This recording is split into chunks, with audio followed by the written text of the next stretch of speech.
Good evening, travelers of the night. I am your dungeon master, Wesley, but you can call me Wes. Tonight's a very special night. It's the last episode of this season, and we've had 13 amazing episodes thanks to you. A big thanks to everyone who watches us, chats with us on Discord, tunes in every week for the new episodes and stories that we come up with on the spot with the dice rolls that we get, and your ideas and support to helping us get better. Next season, expect shorter episodes, collaborations with other amazing Dungeons & Dragons streamers and producers, and overall format improvements. So on this last episode, I'd like to make a pact, a deal with the devil, some might say. Here's our promise to you. We will continue to make immersive D&D content, play nuanced characters, and push our limits with each and every episode. All that we ask of you is your soul. Sorry, an old habit. What I mean to say was to stay with us for the ride. We're thrilled to have you. And without further ado, let's begin.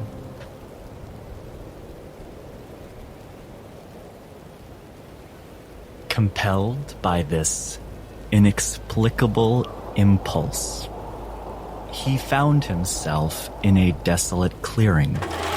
The ground, a mosaic of jagged salt crystals, the monotonous crunch of salt against the metal of his shovel formed a symphony of dissonance, resonating through the emptiness. Even the trees, their skeletal observers, cast an eerie shadow in this dim light. His joints ached, possibly from the cold, but such physical concerns were trivial in his obsessed quest. As he delved deeper, the soil was met with the unending sea of salt. His labor intermittently rewinded with the startling specks of crimson in the saline expanse.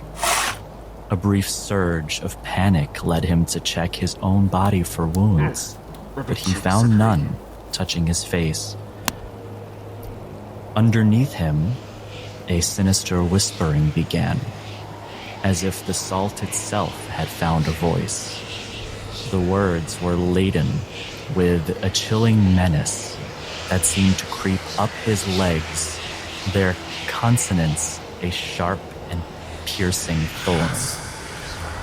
Undeterred, however, he continued his excavation, his laughter echoing hollowly as he unearthed more of that blood-streaked salt, which hissed as though releasing an ancient compressed secret. A bizarre exhilaration overtook him, temporarily alleviating the physical strain of his efforts. Engulfed in the pit, his progress was abruptly halted by an encounter with a substance that was undeniably organic. Casting aside his shovel, he knelt, his hands feverishly sifting through the final layers of salt. What he uncovered was a pulsating, corpulent mass, a nightmarish amalgamation of flesh and vein, its sinew extensions wrapping around his hands. A mix of terror and euphoria engulfed him as he gazed into this eyeless entity, feeling its insatiable hunger seeping into every crevice of his consciousness. The only witness to his final, frenzied screams of horror were the solemn, quivering trees, shaking as if caught in an unfelt breeze. His screams gradually diminished, falling silent by the pristine salt, the hauntingly silent clearing. And somewhere else, Lord Felix Royce opens his eyes as we emerge.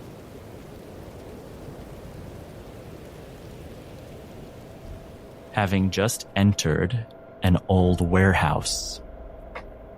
Vander, you'd know by the sign of this piece of technology in the center that has come to life, that you found an untouched relic of the past in these salt wastes.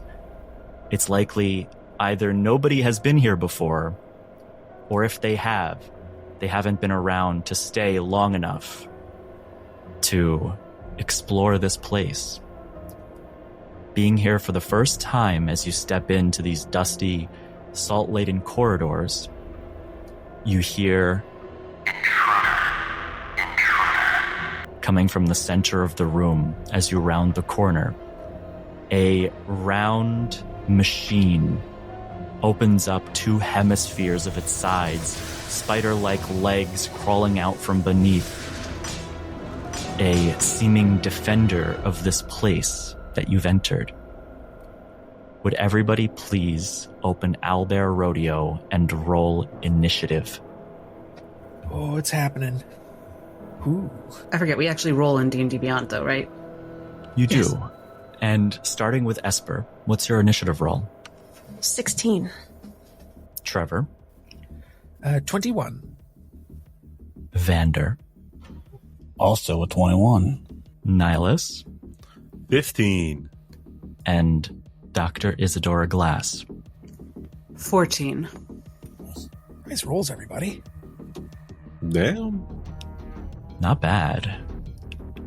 Trevor and Vander. Trevor, you're first to be able to react, breaking the tiebreaker with Vander in terms of dexterity, of course. But Vander, you just as quickly notice this machine. Trevor, as do you. What would you like to do? Trevor's gonna instantly his head is going to quickly setting down Esper and giving her the instructions that he did before to stay low, stay out of sight, try and get your head right. He's gonna spin around, seeing that Vander and he have more or less the same amount of pep in their step. Is just gonna give a bit of a nod and go, I don't know what that's doing, but I don't like it. You know what? I'm just going to take the whole turn here to go ahead and use key point to use patient defense. So I'm taking the dodge action. Any attacks against me will be at disadvantage. And then I'm just going to use my regular action to dash so that I'm right on them. Trevor, a first observation you get coming up so close is that its entire exterior is made with a thick metallic substance. You can only gauge that this is an incredibly resilient machine, whatever it is. As Vander, it's your turn. All right, Abby, we're prepared for this. We've trained. I'm gonna looking around. Do I see any sort of perch or anywhere where I can get a height advantage? In the center of the room, there's these two large staircases that go upstairs, and you can see around the inner rim of that next level, there seems to be a railing and a balcony that goes all the way around the center of the room. Even further up to a third level, there seems to be yet another rim that you can see. The access to it, though, is not visible from where you are, how to get up to that third level. First thing I'm going to do is I'm going to let out a short little whistle command to Bandit. Say, get up in there, boy. Send him in there alongside Trevor. I'll start heading towards the staircase, try to get some height on it. Okay. Esper, the world to you right now still feels maybe a bit hazy and woozy, but there is a level of consciousness and danger is understood to you. What are you doing? They take a minute to stand up and they kind of have to shake it out. They can see this in front of them and they know, and they had been training with Trevor. So Esper is going to get herself up, stand, and run, get up next to Trevor. and remembering what he taught her, as well as considering in her more sober moments what she could do, she is going to make an attempt at a trip attack by running and trying to swing her sword right under one of those feet. And is that going to be athletics contested? I get to, if the attack hits, I get to add an extra d8 to damage. The target will then have to make a DC 13 strength save. If they fail, they will be prone. And just for posterity, what size is this creature? This creature is large. Still counts then. Alright. Flanking bonus does apply. I think a 23 is going to hit, though. A 23 will hit. Initially, that will be 7 damage, plus I get to roll the superiority die. For an extra 4, turning it to 11 damage. And if you could please roll me a strength saving throw. I already took the initiative to do that. Okay. With a 27. They're not prone. And as you strike your blade in, it penetrates the metal like you're striking through sheet metal, but you feel the resistance of your blade striking, that it's not nearly as deep as this machine can go.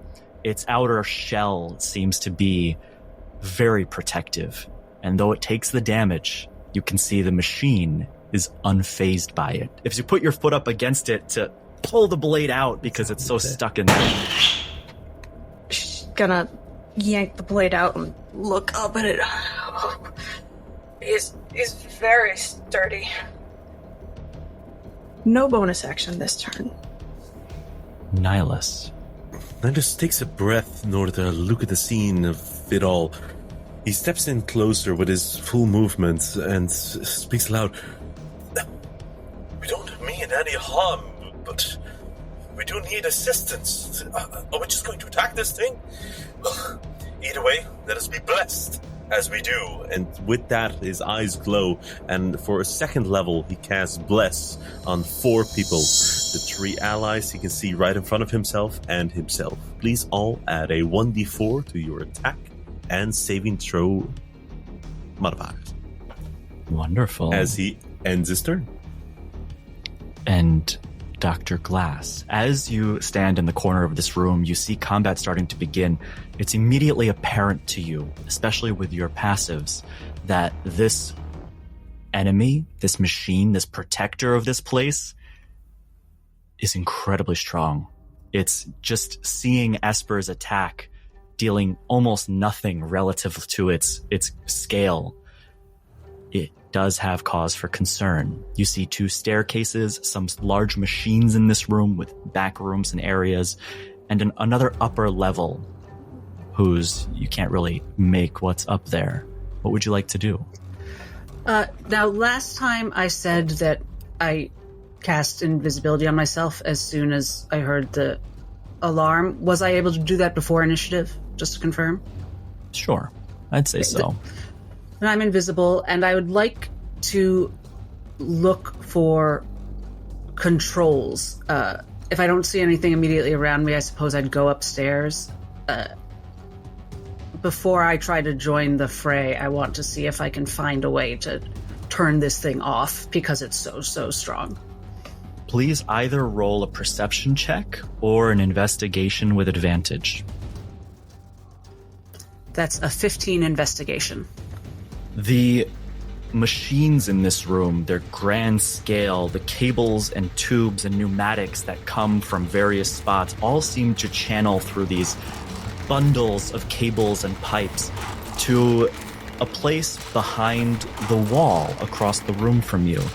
You can see, though you don't know what's back there because of this brick wall, you can see that all of those cables for the machines head in that direction. However, this device in the center, this protector of sorts, has a central stalk that kind of dangles from its upper torso that leads far up north to the top of the building. That leads you to believe that these, where the rest of the mechanicals go, is not the same place that this machine is being directed from. And I think it's probably upstairs. Yes. Okay, so I'm going to say into Nihilus's mind, I'm going to try to turn off or control this thing. I'll be upstairs. And Be careful. We don't know if there's more. He says aloud. are the nearest stairs the ones directly behind Trevor? There are two sets of stairs. There's one directly behind Trevor, whose entrance is on the south side of the room, and there's the one that Vander's on, whose entrance is on the north side of the room. Okay, so I'm on the east. So I'll go to the eastern staircase by Trevor so I don't walk past the foe. And I'm still invisible. Okay, go ahead and move your character. And it's the machine's turn. Its legs fully protrude now as the weight of its body begins to pull up in this belabored mechanical sound of old rusted metal screeching. And in an instant, you see all of the seams and edges of this machine starting to glow as it drops its body down, its full weight, tons of weight striking the floor. The light from inside explodes, and everybody, please roll dexterity saving throws. Oh, hell. By the gods. Natural 20, baby! A reminder on the bless for those who have it. Yeah. Yes, Can I please. Can I just have bonus action given Nihilus Bardic? Sure. May I please have it? With the help of Bless, that's a 23. That is a 17 dex save That's- from Dr. Glass. 23. That's still higher than my... That's still higher than my natural 20, including the bless. Well, The Mom, hell, what do you Trevor? expect? 16 for Esper. So the DC is 17. And I'm sorry, Esper. Can't believe Everybody Dr. who Glass saved. fails, the light that explodes from this is blinding. You feel the heat of this machine singeing your skin, burning off your eyebrows if you've got them right there. And you take 16 points of damage if you did not save. If you did, you can take half. And that was a legendary action, as it's now going to make 2 attacks, one on Trevor and one on Esper. Ooh, with disadvantage on Trevor because of patient defense. What did you say the damage type was, just out of curiosity? That would be Radiant. Oh my. Trevor, that's a 14 to hit. 14 And- just hits. And Esper, that's a 12 to hit. Misses. Trevor, please take an additional 8 points of bludgeoning damage. It continues. It seems immobile from this spot. In fact, you can see, as you look up, these cables tether it in this location. What would you like to do, Trevor? Oh, all right. Well, if it's tethered, I mean, it's possible it's not moving. So let's kind of take that and formulate a plan based on that, maybe. Trevor is going to go... Ain't you got nothing more interesting to say? He's just going to start punching this thing with an unarmed strike. That's probably not going to hit. That's an 8. You pummel this machine over and over again, trying to punch through this metal, and not even but a dent is created in its hull. Just fuck. As he grabs his knuckled hands. Okay. Hold on. And he's just gonna go ahead and... Yeah, he's gonna spend a key point and use Step of the Wind to disengage as a bonus action. So I'm just gonna call out as a free action, just... I don't know where them wires go, but Hopefully that means it's held there. Just be careful, that thing's made of sturdy shit. That'll be his turn. The machine raises one of its claws abruptly and mechanically, unexpectedly in front of you, Esper, as it's taking a legendary action with a 16 to hit. Yeah, that's... Please take 8 points of damage as bludgeoning as this claw comes down and strikes you to the ground, knocking you prone automatically. Ooh. Esper, no! And Vander, it's your turn. Right. Do I see Abby anywhere? Abby's run Abby's run up the stairs with you. She pattered just behind, and as you took out your weapon, so did she behind you, ready to attack. Okay. All right.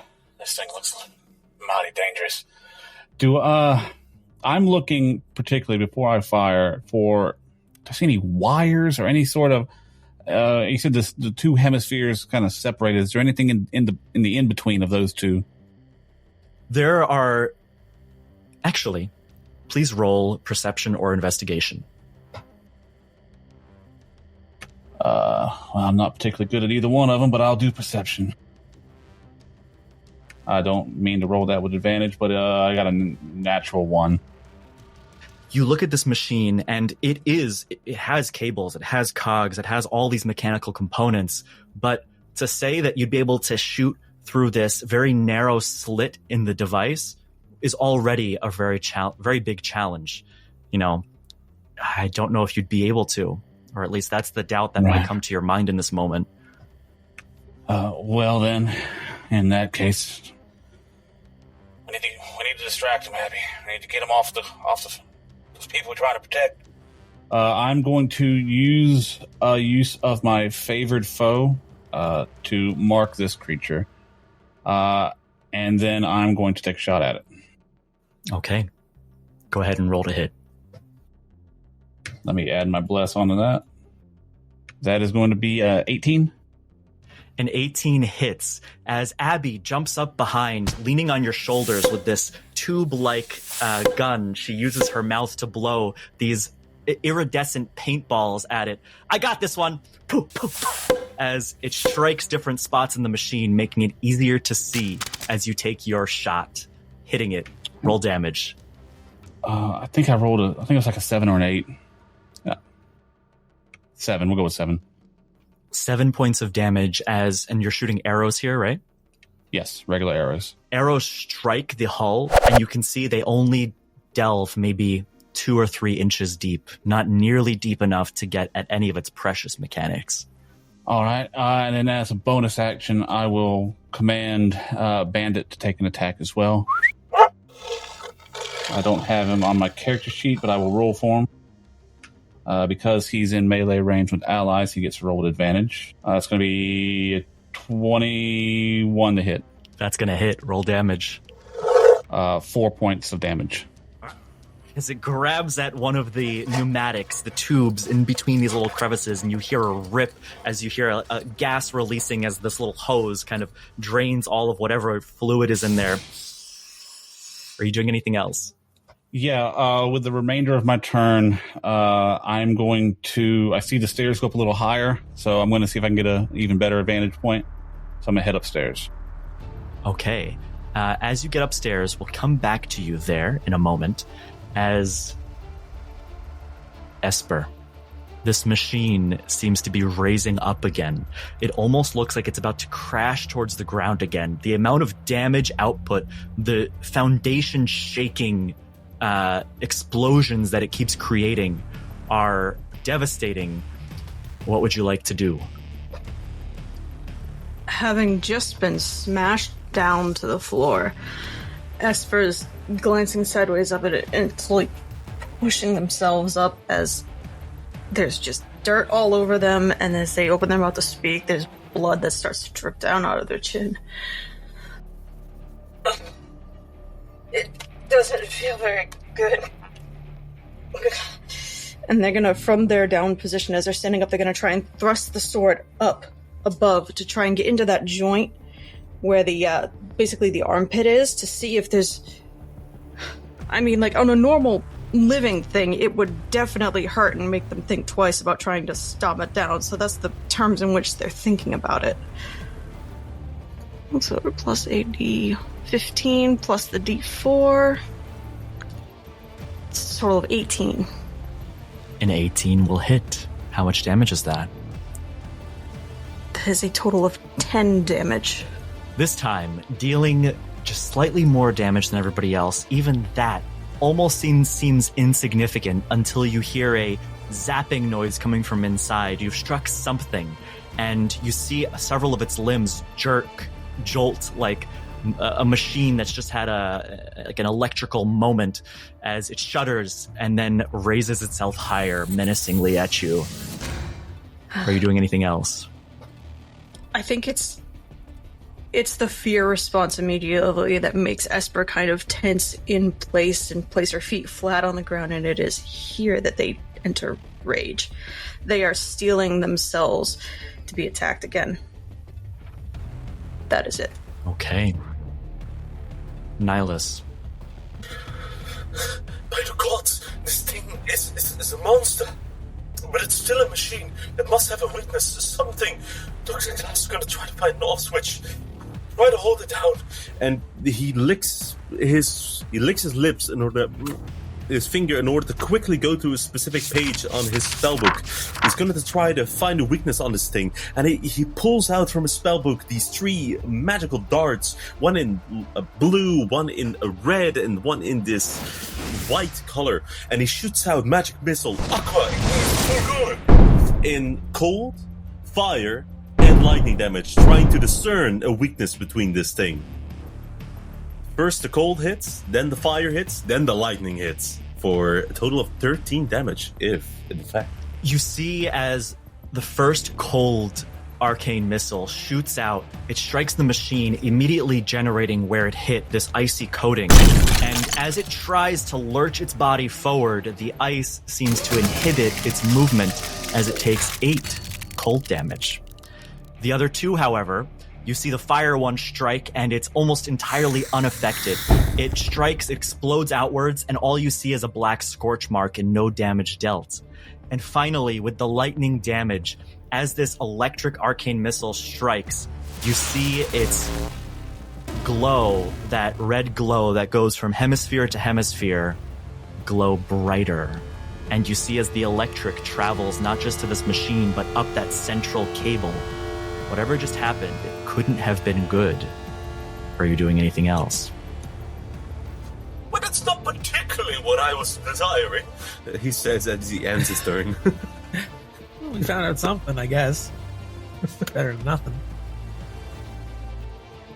The machine is going to use a legendary action to strike again at Esper. Esper, that's a 15 to hit. That hits. Can I ask before you give me the number, is it slashing, piercing, bludgeoning damage? It is bludgeoning. I will be resistant. And that's going to be 8 points of bludgeoning damage. That's the raw number? That's the raw number. Down to 4, thank you. You see again as Esper is continuously being pummeled down towards the ground. As Dr. Glass, it's your turn. She sees Esper get battered, and just something in her mind, she yells, "No." And her mind yanks Esper 5 feet away, 5 feet closer to herself and away from this creature as a bonus action. She's pulled immediately out of the range of this creature. Yeah, Esper's afraid right now. I don't think she'd really contest that. I am going to use my movement to get closer to the base of the stairs. I'm not going to dash, just my movement. So, funny story, since Felix had announced that he was concentrating on something, that really bothered Dr. Glass. And she was trying to think about what he might be concentrating on. And she doesn't have any idea. She didn't figure it out, per se, but she just started thinking about what one might concentrate on. She remembers telling Nihilus about how, he was talking about this magic in terms of light, but for them it was in terms of sound, and how Abelard had talked about this place as a consonance point, sound consonants sounding together. And she's just, for the past week, she's just been hearing the sounds around her really, really strongly and thinking about, can the Nexus Bound manipulate these sounds? And so even though it drops invisibility, she focuses really hard on the sounds around her, and she uses her mind and creates a sudden, loud, painfully intense ringing noise. And every creature in a 10-foot radius sphere must make a Constitution saving throw. But a creature made of inorganic material, such as stone, crystal, or metal, has disadvantage on that saving throw. This is, of course, Shatter. Kaboom. And you're targeting this right on the creature in a spot where it won't damage anybody else. Yes. And I don't need line of sight. And since I moved Esper, and actually since the thing is large, I guess it doesn't even really... I can just focus it right on the thing. It's not going to hit anyone else. All right. And that's a saving throw. What's the save? I'm now all the way up to 14, and it has disadvantage. But it takes half damage on a failure. On a success, I mean. That's a natural 20. So it's going to save, but it will take full with disadvantage? damage. It got 2 natural 20s? Oh, no, not with disadvantage. I assume That's it's made a of metal. 15. Okay, so it still saves. Yeah. But it takes half damage. So it takes 7 thunder damage. Your shatter explodes within this machine. Because it inhabits already a large amount of space, you can hear the rattle of internal mechanical components coming apart, and this cable that connects it to the ceiling just detaches as it starts swinging wildly, and the entire machine comes crashing to the ground, powered off. And combat is over. Right. Non-magical objects take the damage in spells area. I definitely had that plan. All part of my... Is everyone all right? Esper instantly takes a knee and gives a very gruff, loud for their body size cough, and you hear the splatter and the trickle of more blood coming out of their mouth. They don't look so good. All right. Nihilus looks towards the rest of the party. I'll be all right. Just check on Esper. We got a head count or something? What the hell was that? I'm gonna leap down from the balcony now that the fight is over. Walk over to Esper, and I'm going to use my last remaining spell slot to cast Cure Wounds. Well, I can't see a damn thing with these fake-ass rebreathers. That is 4 points of healing. By the way, inside the building, you will eventually notice that the air in here is breathable. Vanda, can we please take them off? Oh, let me check first. We'll take mine off first. I think Esper just ripped hers off naturally to cough off blood. Oh, man, I was really worried. I was going to shoot that electrical dart right at you behind. Esper, sorry about that. Terribly difficult to see with those things. It's all right. Thank you, Mr. Vander. And Dr. Glass makes her way around as soon as she's able, and I guess examines the thing. But she's not great with machinery, but... Investigation, please. What in the one hells was this? That's a 22 investigation. Learning fast. The amount of insight you can gain looking at it up close isn't all too much different from what you saw before, but there's something you notice as you lean in, and even with, Dr. Glass's relatively weak posture, she's able to pry just a little bit of a gap between its left and right hemisphere to look in the moonlight, or at least the blotted skylight from the windows, from the salt, giving just enough to see inside. It's almost alien in its make. The mechanical components and machines that you're familiar with, from where you've come from where you've been, it's crude compared to this. This is almost a little more advanced, if not for its ancient, rusted interior metal. Maybe not as ancient as before time, but as ancient as, judging by the decay of these components, hundreds of years. So ancient, but advanced. Yes. Remind you of anyone we know. What? She does. Maybe she says that. I don't know. What she definitely says is, "What is this place, Mr. Vander? Do you have any idea?" I'll be honest with you. I didn't know what to expect coming in here. There are places in the salt waste where water stalkers accumulate supplies for the rest of us who get caught out in the storms. I figured this might have been one of them. I should have scouted it out more thoroughly. I'm sorry, but I have to admit, I'm very impressed with the way you all handled yourselves. It's quite a feat of teamwork you guys have there. What the water stalkers say is there are some places that are older than others, and I guess nobody's been here before. Might be right. Just, for the record, I think it was best that we all came here together. If you ended up scouting this thing out and this thing caught you by yourself, oh well, I'm just saying. Nah, would be best. we can take them. I like your moxie. The kid's right, but she's a bit cocky. Hey, Well, nothing wrong with that. You're quite the team either way. Well, thank you. I am a bit concerned now that we might not find the rebreathers here that I promised you. This place is older than I expected. There might not be any here. Well, if anybody who's come through here got killed by this thing, maybe they couldn't reach them yet. Maybe they're upstairs or something. I don't know. This place is certainly worth looking over.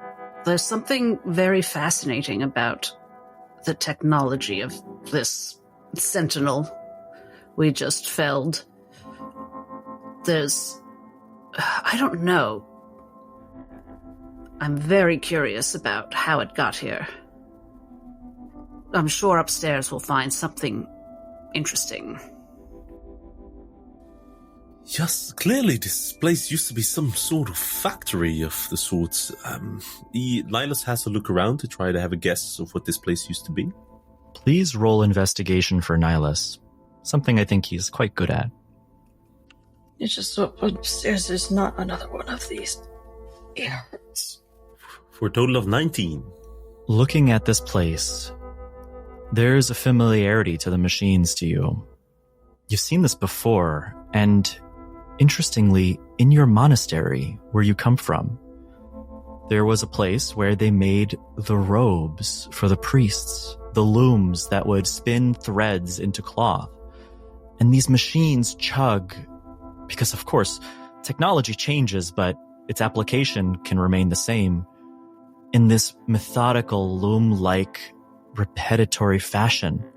These threads, these wisps of salt, might not have been what the original purpose of this factory was, yet somehow, after all this time, it continues to run, a single strand of thread being carried, this crystalline salt, infinitely fed into the salt wastes on the outside. I do think we could scavenge this place, although it definitely does not look like the beautiful flower it used to be. As Nihilus is doing that, I'd like to cast Ye Olde Detect Magic as a ritual, just to see. Casting Detect Magic, you notice something. You take out your stopwatch, I presume, flip it open, Yes. pocket watch, The ticking starts to reverberate through the walls until you start to feel its resonance. And all the way at the top, there is 15 pings you get as a return. It outlines some kind of component. Each one is the same. They are in a circle, an oval, upstairs, almost perfectly placed apart from one another.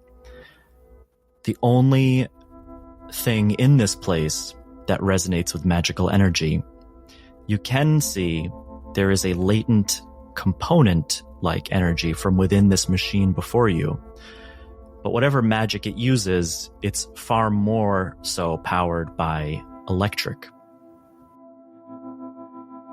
And I know it's been a week, and I'm trying to remember exactly what you were saying when we first approached. But from context, and correct me if I'm wrong on this, is this factory or device that we're looking at here, is it taking salt and turning it into the thread? It doesn't look like it was originally meant for that purpose, but somehow, as if to keep functioning, it's the only thing found in the salt wastes, and this factory has started converting that salt into this infinite thread that just shatters apart as it's cast into the endless wastes. Wes, I was wondering, do I ping my own detect magic? I know Felix does, like as a person. As you have studied further, as your abilities have grown, you feel your own presence, and the detect magic, ever so faint, does resonate even slightly off of you. It's ambient. It's always there. And I believe once, very early on, I was told that Esper pings it. Similarly, but also differently, right? She almost absorbs that magic and that magical energy. If everything is a light, she is a little bit darker. But has that been consistent? Like, I don't think it's related to ether. It's about Esper themselves. Has been consistent. You've noticed it every time. Great. I say to the group, I don't know if this is interesting or bone-chilling, but there's a magic presence in the upper reaches of the building, very like someone set up a ritual or there's a circle of perfectly placed magical objects up there, which sounds, especially with our recent experiences, and she nods a bit to Nihilus, not my favorite news, but probably something we should check out. You're right. Good job, everyone. Well, that could have gone a lot wronger. Let's try to scavenge this place the best we can. Last one there's a rotten egg. As she... Well, then I'm a rotten egg, surely. But be careful. Runs up the stairs. And if we find some place comfortable, and after we've swept the place, as they say, perhaps we might want to rest briefly. We all took a few knocks. I was doing that while you was doing your little magic ritual thing. You see, he's saying this as he's... A little less briefly than that. You saying that as he was basically doing a once-over of the perimeter of the first floor. Basically just turning over whatever he can find, searching any kind of bits and drawers while the ritual was happening. Just honestly, this place don't surprise me in the least that there's something magical here. We got robot who's what's its honestly, if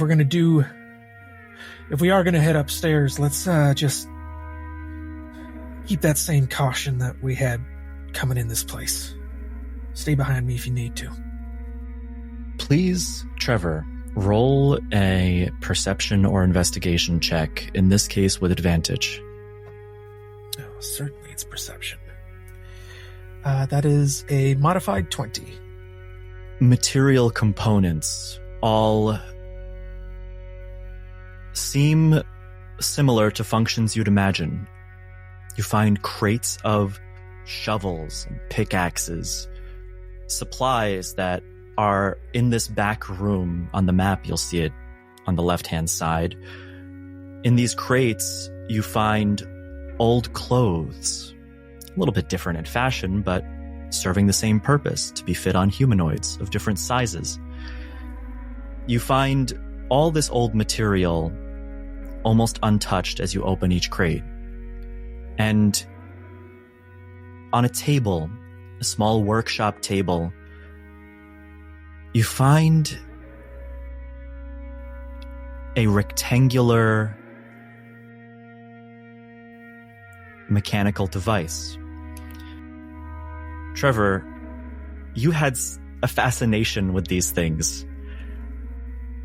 At first, you'd never seen one before, but when a reporter came to you and showed you, you found it to be a recording device. And this, though, again, a little bit alien, a little bit different, reminds you a lot of those little tapes that would go inside to record your voice. Oh, quick point of clarification here, Mr. DM. Is the alarm still going off in the building? The alarm has since silenced, and though there does seem to be the mechanical whir of all the constantly running components, the alarm that was centered on this machine, this protector, this enemy, is off. All right.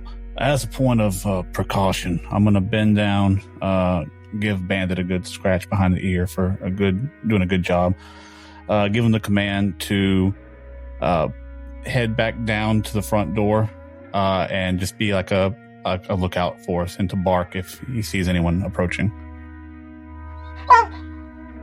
Knowing his job, runs down the stairs and perches himself right next to the door, listening outside.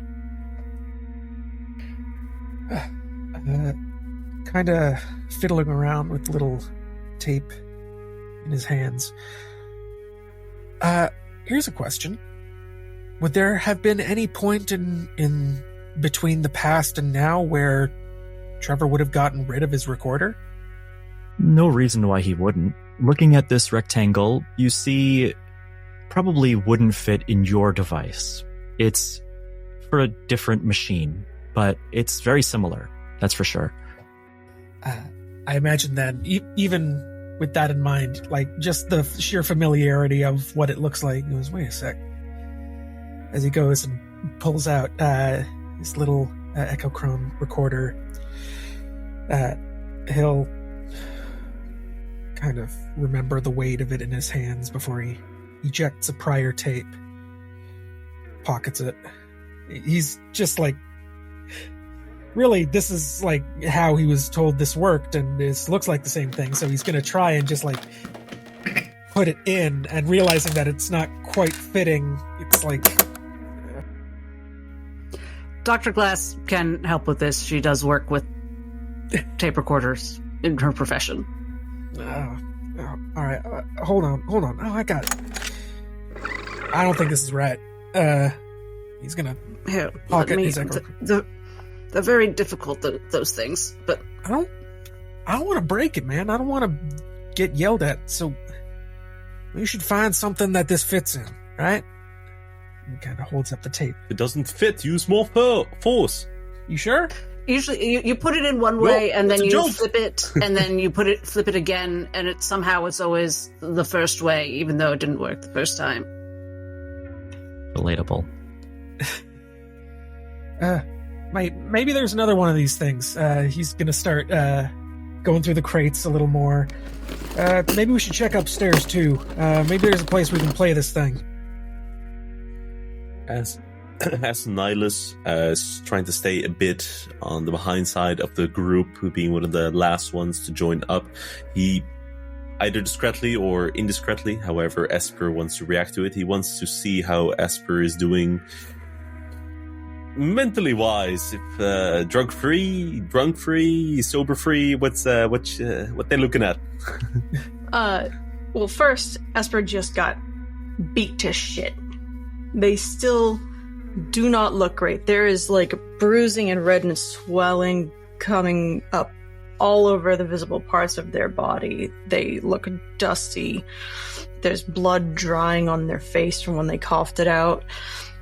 And as you see them looking around, their eyes are not 100% there yet. They're not 100% alert. There's still a little bit of that dilation in the pupils, but you can see them squinting now, trying to force their eyes to focus. While at the same time... Oh, no, Go ahead. please.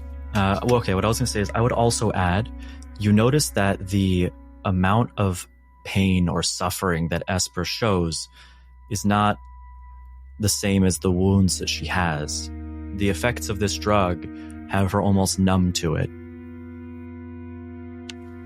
Mm-hmm. And so, with that, it's less about the pain and it's more about Esper seeming to attempt to force themselves into at least momentary sobriety.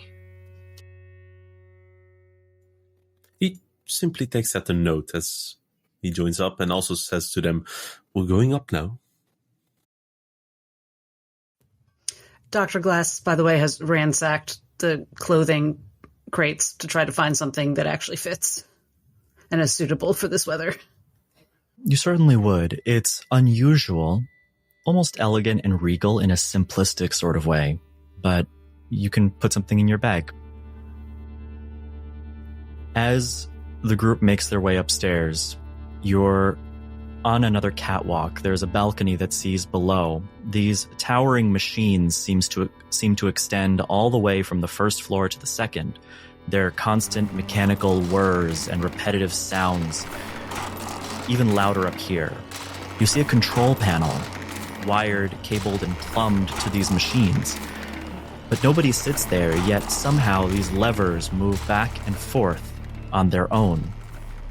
There's a table in the corner with old blueprints covered in dust, and on the far end, a rounded room with these bay windows is visible through two pairs of doors. If you explore in that direction, you'll see yet another staircase leading up, and an office with a very similar type of recording device. And detect magic would still be up. You would see that above this office directly is those 15 devices in an oval-shaped pattern. Above it, like as though maybe on the roof of the building? On the next level up, there's a third floor. You actually notice from this level that there is yet another catwalk that goes around the edge for the final upper floor. And after being on the second floor here, this catwalk... Dr. Glass is going to head to the office to check it out. You do so. Trevor's going to,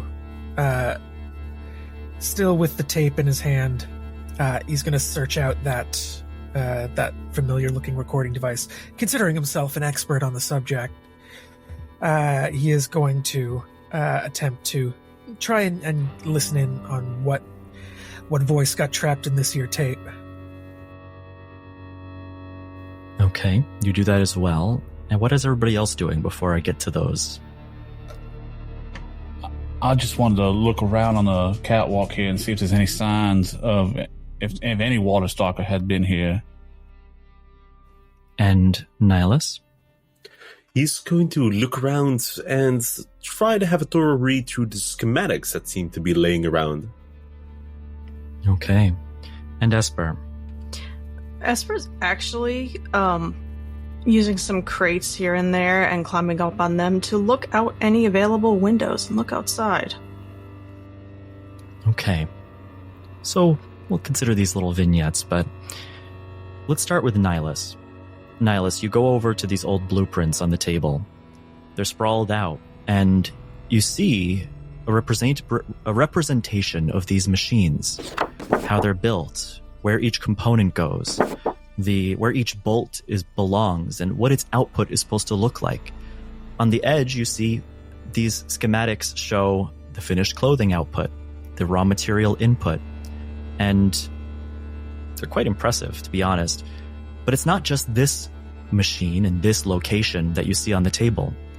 Similarly, you see other schematics or machines that look like they're meant to pile drive these heavy components into the earth to dig deeper. And with that, please roll investigation. Will do. In the travels of Kieranstone, well, they don't have these machines for digging, they do have mines. Is something like this something he's similarly ever seen before? And sorry, was it investigation, right? Investigation. Okay. Is what he wonders to himself. For a total of, if allowed, as he's going through these schematics, he realizes he needs a little bit of oomph to understand them fully, and he grasps his holy charm in order to cast guidance for a total of 13. These machines seem extremely complex. Every piece of the machine is machined from various components. Its build is, compared to what you've seen, much more complicated. And on the end, you see these large mechanical teeth that seem to be meant for the purpose of drilling down into the ground at a fast pace. This is certainly for mining. And you see a metallurgical symbol on the bottom. At first, especially with a 13, it's not immediately familiar to you, but thinking back to your short time on this island, you've seen very similar symbology or symbolism for the material broom. Maybe it was their way of denoting it. But what you can tell with certainty is this culture, this older culture, had a very similar obsession with digging deeper and extracting it.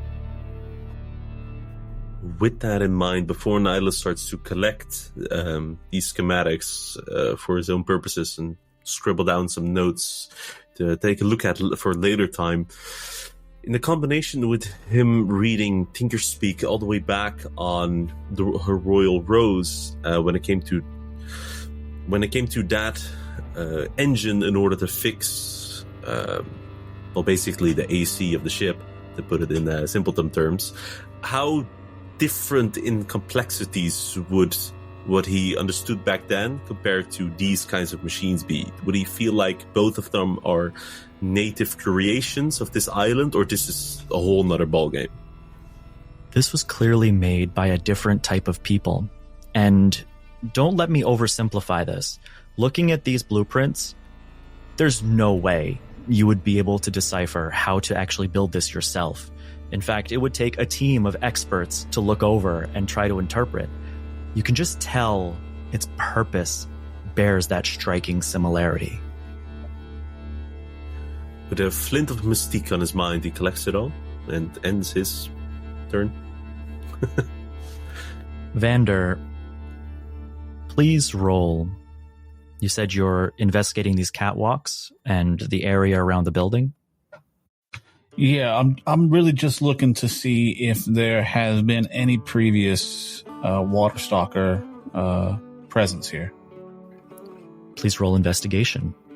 We're going to be having a lot of those, I think. 3.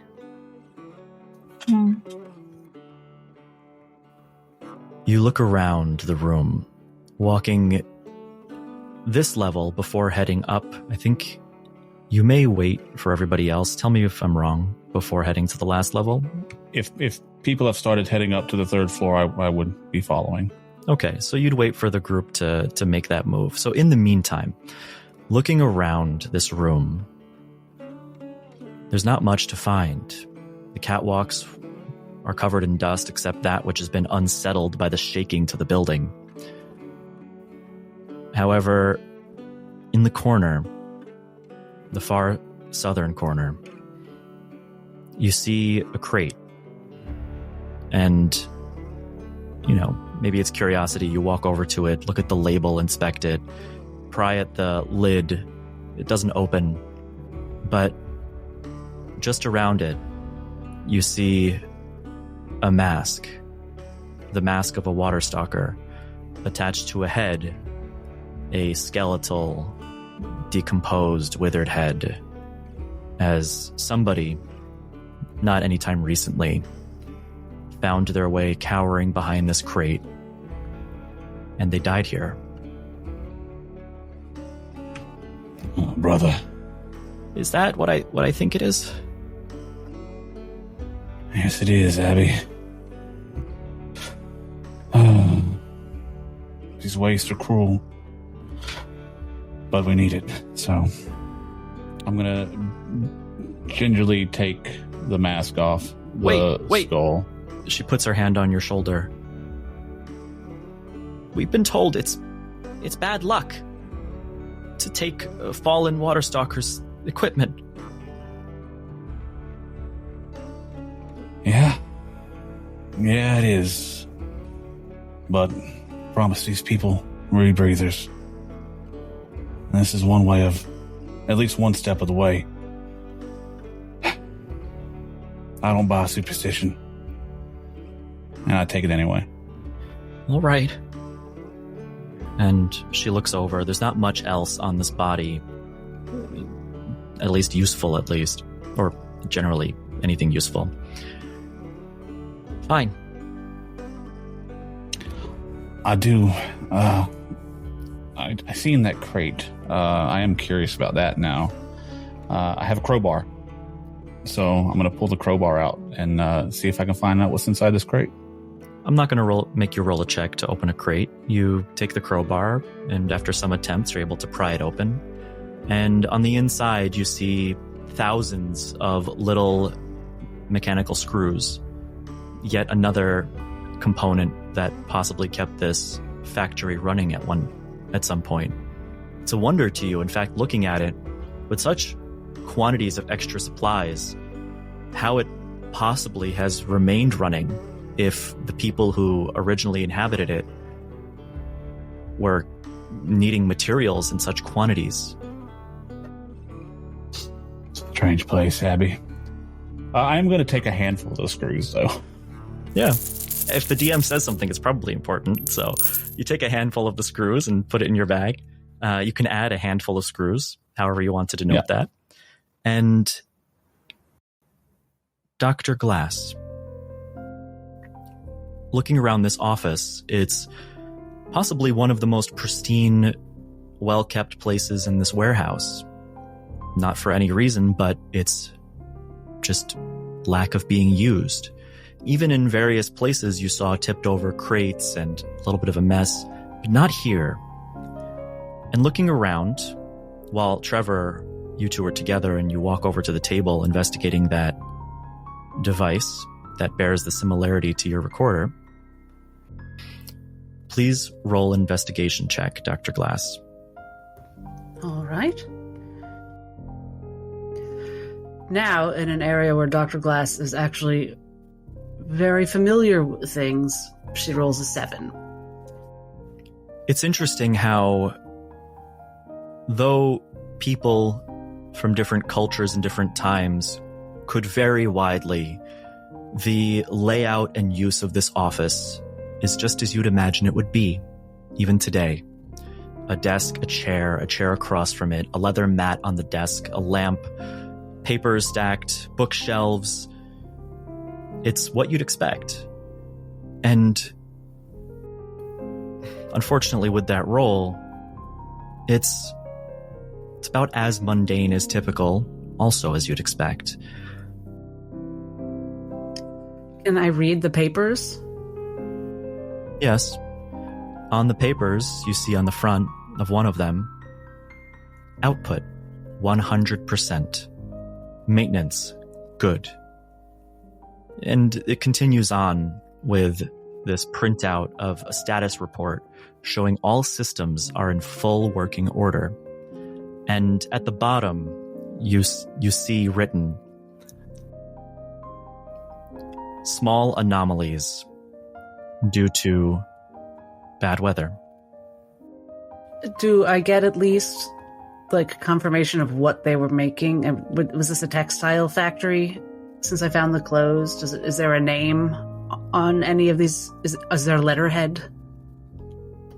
A desk plate? On the top, the name of the factory, you see the double stitch. Huh. And Trevor, as Dr. Glass fiddles with the desk and reading the papers, I don't think you'd have an issue popping this tape into its recorder. Mm-hmm. Yeah. Just silently while Doc's doing her thing.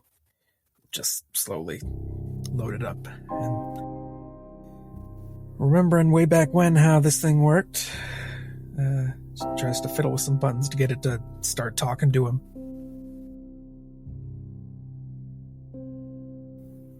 Kind of finding the opening to it, you press a button and it opens suddenly. Stick the tape in, close it, and there's a few buttons. Why not try one or two? And you do.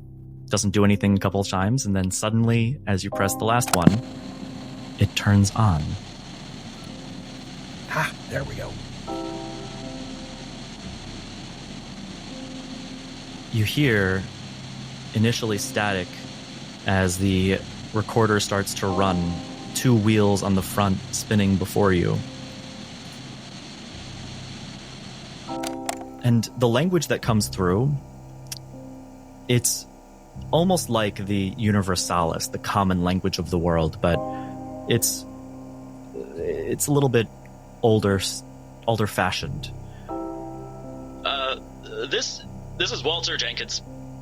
I guess I'm the last one left. I found this old recorder in the factory manager's office. Gosh, I didn't even know this place was here. Never thought I'd use one of these. It's funny the things you find when the world's quieting down. I worked in this factory a long time ago. At least when it used to be in my hometown before they moved. Now, there ain't no carriages on the roads. There's no lights in the windows. It's all gone. I'm not much for words, I never was. But I figured someone someday might find this. Maybe they'll want to know what it was like at the end. It's lonely. It's like waiting for a train that's never coming. There's peace to it, too. I mean, the skies are gray, and I don't think I can go back outside anymore. The cloth, it just doesn't cut it anymore. I feel it in my lungs. Nature's reclaiming her own, I guess. Whoever's listening, I want you to know something. I was here. I lived.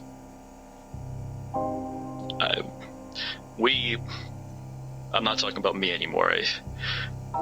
We lived on this island. We loved, we struggled, we dreamed.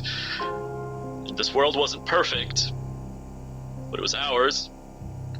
So, cherish yours if you still have one. I don't know what it's going to be like if anybody ever finds this. But I don't want to die in this old factory, and the noise is coming from upstairs. I don't even have the wherewithal to check. I think I'm just going to go sit outside. I think I'm going to go try to watch the sunset through the clouds. And I think maybe for you there's hope left, but for now, this is Walter Jenkins signing off. Take care of each other, all right? And it clicks off.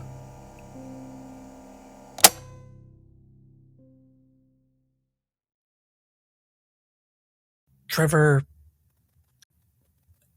lets go of a breath that he'd been holding for a bit that he didn't realize. Before he kind of looks around this place. Not looking for anything in particular, just trying to reacquaint himself with his surroundings. Yes. Well, I suppose that was something, wasn't it?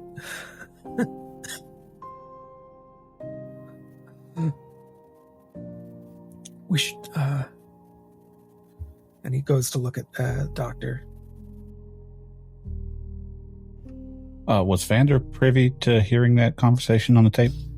I would say, let's say this. Trevor, as you pressed the button and the recorder started, Esper, trying to look through the windows, you try your best, but they're opaque. The salt has encrusted them. And as you stand on that crate to get as high as you can, you as well as Vander and Nihilus, kind of being interrupted in your tasks, hear the sound of this recorder that plays through the room. And maybe it's a moment that everybody might stop what they're doing to hear it. And after it finishes, you could go to the main office to discuss. Well, hey, so he was talking about something on the outside. It's something, hey, he's gonna real quickly eject the tape and just pocket it. That was... I'm getting deja vu. If we can gather up some rebreathers or use the ones we already got, we can probably do what Mr. Jenkins here couldn't do. So, how about that? Things are looking up. Sort of just start making his way out of the office. Nihilus says aloud, "This Mr. Jenkins, he was speaking as if Armageddon itself was happening right here. Vander, would you know more? Has this place always been like this? As far as I thought or realized, the saturation, it creeps on the island, I suppose, but has it really been that bad?" Well, I've lived on this island my whole life. I've seen seasons of the saturation come and go. And, I mean, I'm no expert on the weather or on the saturation itself, but it's gotten worse over the years. It could have happened before, maybe. But hearing this tape, one thing is certain in my mind. Those people in Crow Perch, those bastards who live underground, they're doing the same thing that this Walter Jenkins and his people were doing before. I think it's going to happen again. This hubris. I don't know whatever they're digging for, I don't know what it is, but God, I can't help but feel like it's going to happen again. I've been traveling with Vander for a while, and I found that a lot of these places that we stop in, they're made way long before any of us have been on this island. It looks like just another kind of people from a long time ago. But these weren't always salt wastes. I don't think so. This was built here when this was perfectly habitable. It sounded like he knew what it was like before the salt came here. So, I mean, could it have really been that long? It sounded like he stopped being able to breathe the air. At the same time, he recorded that. It must have been just overcoming him. Well, either way, let's try to gather what we can. I really don't like being at this place for too long, or longer than we need to be. Dr. Glass, you mentioned there's something upstairs? Perhaps Yes. we should take a look. Something Mr. Jenkins couldn't bring himself to investigate, but certainly I have to. Milas follows, or goes upstairs. I got your back. Okay. I know you do.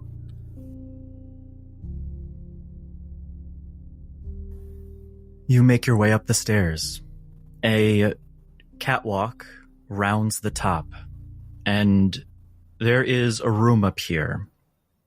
You enter through a door to the catwalk and then around to the room just above this office. And what you see is disturbing. Stepping through the door, you see a table that almost looks like a boardroom table.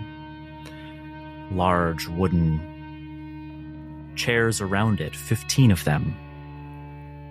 And in each chair is a skeleton, not for a helmet on each one, with a glass visor that comes down. It's as if just the heads are what's not decomposed.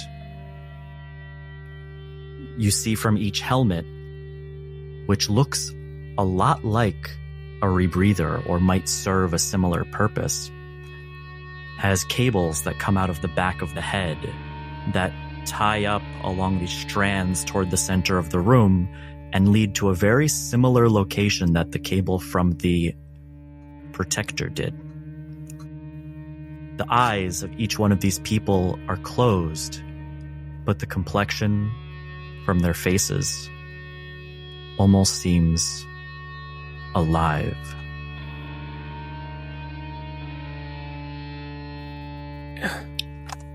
Now, these don't look like any rebreathers I've seen before, right? No. These, first of all, they bear a magical energy. That's what Dr. Glass noticed. And they seem like they would work. You can tell that the build of them is very similar. They might have more purposes to them, but these might not just work, they might be great devices. And there's 15 of them? There's 15 of them, and 15 what seem to be living, yet somehow bodies beneath the neck completely decomposed to a skeleton. People who slump around the table that are clearly alive. What the hell is this? It's something very disturbing and potentially very beneficial to us. What do you sense, Dr. Glass? They're magic. They're magical in a similar way. There was a magic essence involved in the sentinel we fought downstairs. But I don't know what those chords mean, and maybe we should just begin by severing them. But perhaps we should step back downstairs first and see if anyone needs healing up before I start messing about with anything. Well, I mean, like, we saw them wires coming down to that thing downstairs, right? Are these things and those things, are they like the same things? Are they connected? If we unplug one, are these things alive? I don't know if as a doctor I would have any further opinion on, or on that, Wes? Is there? Please roll medicine. Do I have anything? Okay. This Nihilus, That's appropriate. with some experiences. I rolled a 2 for a 7. I think that's very fair in this situation. Sorry, what were you saying, Nihilus? Does Nihilus, with his experience as a cleric, have some form of sense that these are, well, undead? Roll Arcana. Will do. Dr. Glass. With a 7, I mean, first of all, the sight might disturb you. The heads end at the end of the helmet. The bodies are gone. Living and dead. You can only venture one potential outcome here. Removing the helmet kills the inhabitant. That is, with a 7, that's what has to happen, right? They have no body. They have no circulatory system, no organs, nothing. And Nihilus, what was your Arcana roll? For a total of 23. These creatures, these people, they're not just not undead. These helmets seem to be keeping them alive. The cables and pneumatics and tubes all seem to serve a different function when plugged into these helmets. And somehow, though clearly unconscious, these people have been here for all this time as living people. I believe we should heed the doctor's words. I have a bad feeling about this. We need these rebreathers, but I think something will happen if we take them. Well, they're nothing without the rebreathers. They're barely anything at all, the way that they are now. There's no way these people are alive. Well, it's just a head. The bodies are dust and bone. There's no heart. There's nothing. I'm telling you, I'm sensing something's not right. There are things between the living and the dead, and I think we're looking at it right now. Yes, when you see something impossible, it's safest to expect more impossible. You see that central cable in the center starts to slowly and methodically move and twist as if trying to regather itself in its bundle as it lowers. It's not happening quickly or soon, but you can see the behavior of how this factory might have kept working. Does it feel sentient? The way how it moves? Or is it purely logical pattern? Like, if Nihilus would put, like, there's a cable going to point A to B, if he would put, like, a stick or a rock or a box in between, does it try to get moved through, up, around, smart? I would say you don't have to make a check. Deduction will serve you well here. 15 people whose heads are still on their bodies missing, attached as cables to the factory, and all of the slow repairs seem to happen on their own. It almost seems sentient or intentional, and maybe those people play a role. I mean, all of you have eyes like I do, right? These people are controlling the factory. That's how it keeps working. That's why we were attacked. Even those handles were being moved. We really do need those rebreathers, but I feel like this place is haunted. When you say they're controlling this thing, are they like? And you see, he's kind of like still got the visions of the bodiless heads. Are they like asleep? Are they dreaming? Are they just batteries? Are they? remember Veering. I feel like they've given up their sentience to be moved into objects. It could explain why there's 15 of them. There's a lot of things that need controlling over here. I don't know what kind of magic or mechanical devices would perform a ritual like this. It's out of my expertise by far. But clearly something has happened for these people to, instead of work the factory, to be the factory. Whatever it is, it seems unnatural. Yeah. No, I'm following you on that. I just, I don't know if I can just like look.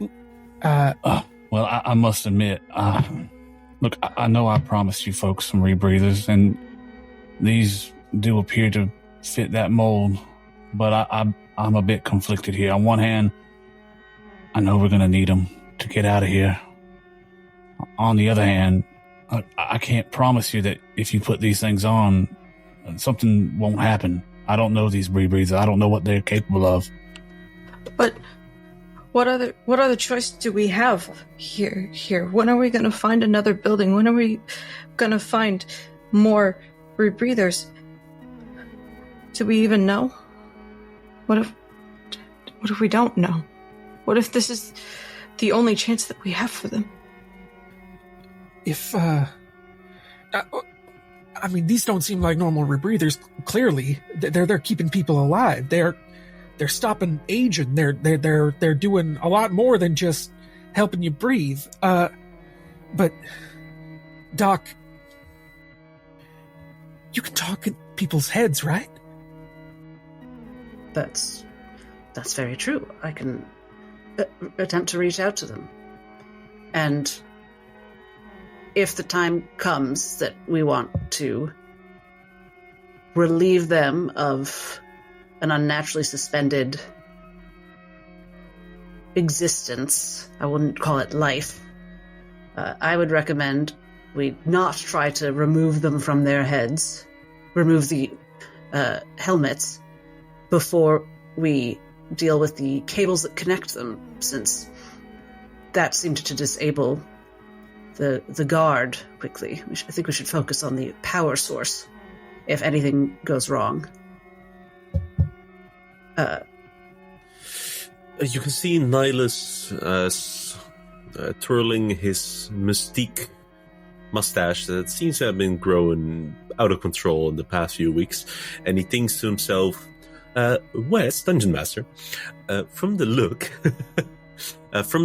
at how they're sitting, the way how these mechanics have been behaving, everything that's going for the past hour, especially because the factory is working but essentially having no purpose here, so as far as he can understand, does he have, or at least a guess, if this is a willing ritual, if these people are here willingly, or this has been done to them? You know, there's times where I want to be able to say, okay, just roll this or roll that, but all you see is 15 people seated around a table with helmets on their heads and eyes closed. It would be impossible to discern their motivations or why they're there just by looking. Ooh. And Nihilus responds and says, either way, Esper's right. We're in a tough spot. We need these rebreathers, and we're gonna have to, well, however you say it, press the button and go forwards. Well, I will see if I can get in touch with them, at least. Do that. And she looks for, if there's one of them at the head of the table, she will attempt to speak into that person's mind and gently say, "Hello in there, don't be alarmed. We want to see if we can help you. Are you trapped?" You hear, "Loom efficiency check. 95% efficiency on loom 1, 92% efficiency on loom 2. Average loom efficiency 94.67. Dye consumption 0 liters remaining. Blue dye consumption 0 liters remaining. Safety alert. Ensure all workers wear protective gear. Then she breaks it off and says, just automatons. They are, in fact, the factory, only thinking about machinery and supply levels. I think it's best we end that bizarre situation. I agree. Nihilus steps closer. Can Dr. Glass see, her mage hand has a longer reach now. Can she see, once again I'll ask you, is there a plug she can pull? The helmets can be removed. There's these little latches on either side that you can unseal. There's the cables that come out of the top that seem to be kind of all integrated into the helmet. You could work on severing them also to disconnect it. And it runs all the way to a central ball in the ceiling in the center, the same place where the cable to the protector was hanging, which glows radiantly. It's powered. All right. Thinking just a moment. I can't from here reach all the way to the center of the big factory. But what do I have? How high up is this main cable? It goes to the ceiling in the room as they kind of gather into bundles and drapes in these loops all the way towards the center of the factory. Trevor, maybe if you could give me a boost, and then if I can grab those, if you pull on me and I'm pulling on them, it would work, maybe? Trevor looks down, says, well, I mean, we can give it a shot. I think we can do that pretty easily. If you need I can give you a little hook, a little toss up, if you need it. Yeah. I think it would work. I'm light enough to throw. Yeah, I think you are. That's not making a judgment call on you or nothing. But let me see what I can do. He kind of does a little, cups his hands together and gets down on the ground to see if he can't get you to step in and boost you up. You do so, and Esper flies up just high enough to grab onto the cables, and you're up there. Just nice big bear hug on the cables. Feet kind of dangling and kicking slightly in the air, waiting to see if Trevor can grab them. We'll do a sort of chain pull. I'll do like a little hop up in the air and try to see if I can grab onto Esper's ankles, I guess. If not, I can telekinetically grab. Probably. Trevor and Esper, please roll an athletics check. Alright. I think we have the same modifier anyway, so... Nihilus looks towards Vander to what he thinks about all this acrobatics. A 23. 17. Together, you pull at these cables, and they do have these spots where they connect to one another, and the goal here is to disconnect the cables. Is that right? Yes. You do so. The cables snap. The bundle of them, there's some zapping noises and pneumatics where pressure immediately releases. You see fluids that just kind of spray out in this spot as they're disconnected, and all at the same time, the heads at the table open their eyes, panicked. They're all looking around.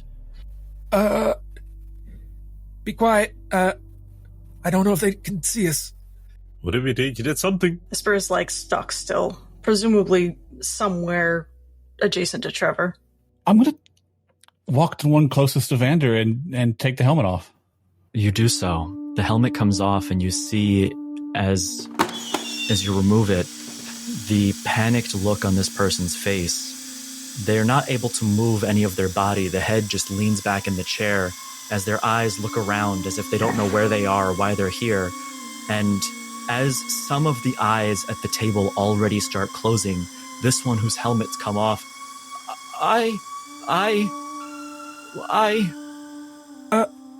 Permission to kill it. Make it, yeah. Yes, it's a mercy. Wait, what does it have to say? Where? I don't think it's much of a conversation right now.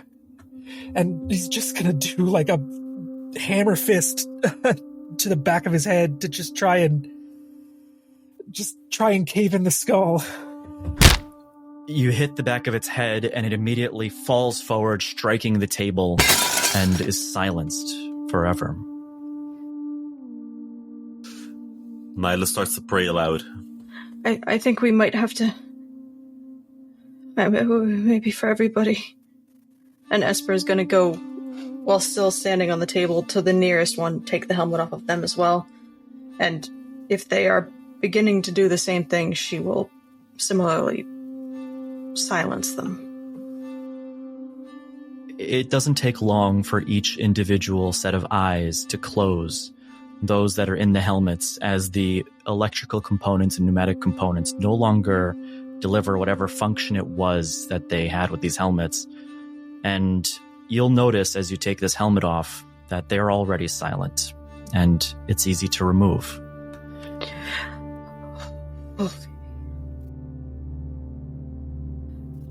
Okay. I think they're done. I think. And Dr. Glass dove in and helped with, Mage Hand and her cane. At the end says, well, that was awful. I'm so sorry, everyone.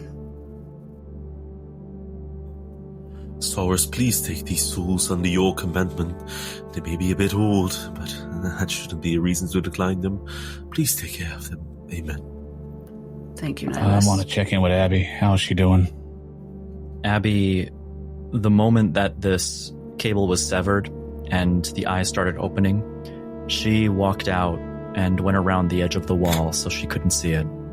And Dr. Glass just looks to Vander and says, she's got a good head on her shoulders. Is she your family? Yeah. In all the way that matters. I know what you mean. I'm sorry that she's been exposed to the likes of us. But you've done the really wonderful job with her. It's obvious already. Yeah. I wouldn't be here if it weren't for her. Are the insides of these helmets gooey at all, or were these heads fairly well preserved and intact? Very well preserved. The Little dandruff. The smell of the air that comes out of them when you remove them almost has this medical quality to it. The helmets are fogged up a bit, but it looks like there's some way that they kept them clean. And you're able to collect, if you wish, 15 of them. Nihilus wanting to leave the room, he has a last look to see if there's anything of interest in the room. Anything? Some crates, an old furnace, none of which has seen use in a long time. There's nothing here. Though, as you're looking, as Abigail sits outside recovering, you hear, Host disconnected. Reinitializing. from the inside of the main part of the building. Well, that's not good. Trevor, as soon as he hears that, was in a stupor, wordless, just like full-on following orders mode. Just hears that and goes, it ain't done. Let's go. And that's where we'll cut to break.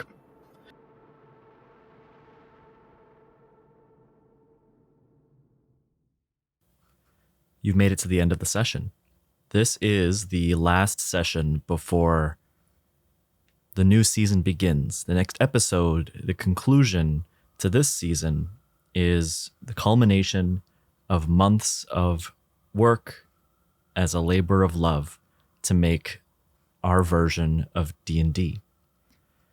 If you're listening to this, you're one of the few people who make it to the end of our sessions right now, as we're very small at the time of recording this. And while I want to say thank you, I also want to task you with a job.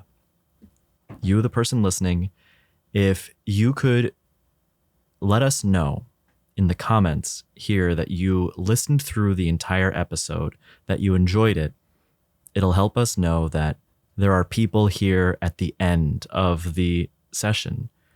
The void is not quite so vacant. Regardless, if you're listening to this, thank you, and we're looking forward to the next season.